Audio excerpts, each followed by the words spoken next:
আমার বাজেট 5 লাখ টাকার মতো।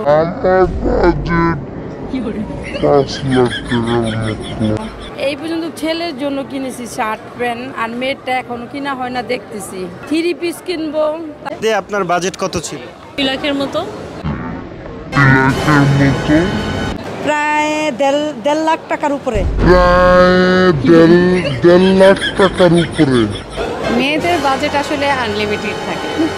হচ্ছে কামিজ নেওয়া হয়েছে, তো ওয়েস্টার্ন একটু বেশি পছন্দ, তো ওগুলো বাকি কিরকম? 3-4টা তো এভাবেই নেওয়া হবে, তো বাকিগুলো not sure. Honestly speaking, usually ঈদে এত কেনাকাটি করি না, বিকজ অনেক গিফটস পাওয়া যায়। শপিং করতে এসে কেমন লাগছে? এই তো প্রতিদিন আসি, ভালোই লাগছে। প্রতিদিন ভালোই লাগছে। শপিং করতে আসা না? জি। এই পর্যন্ত কি কি কেনা হয়েছে?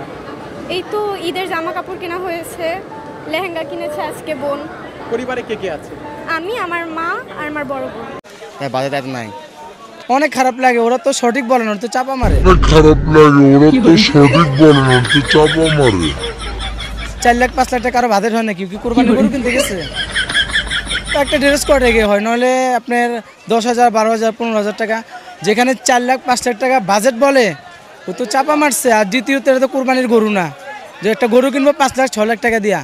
ওরা মিথ্যা কথা বলে বেশি।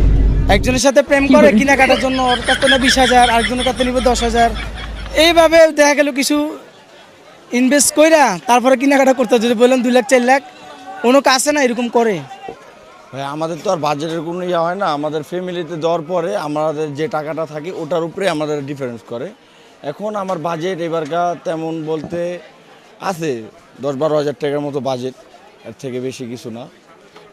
এখন মেয়েরা তো অনেক কিছু কিনে, কসমেটিক কিনে, ওনাদের তো কেনাকাটা শেষ, প্যান্ট শার্ট পাঞ্জাবিতেই সমেত। আর ওরা তো কসমেটিক, চুড়ি মুড়ি হাবিজাবি ইত্যাদি অনেক কিছু।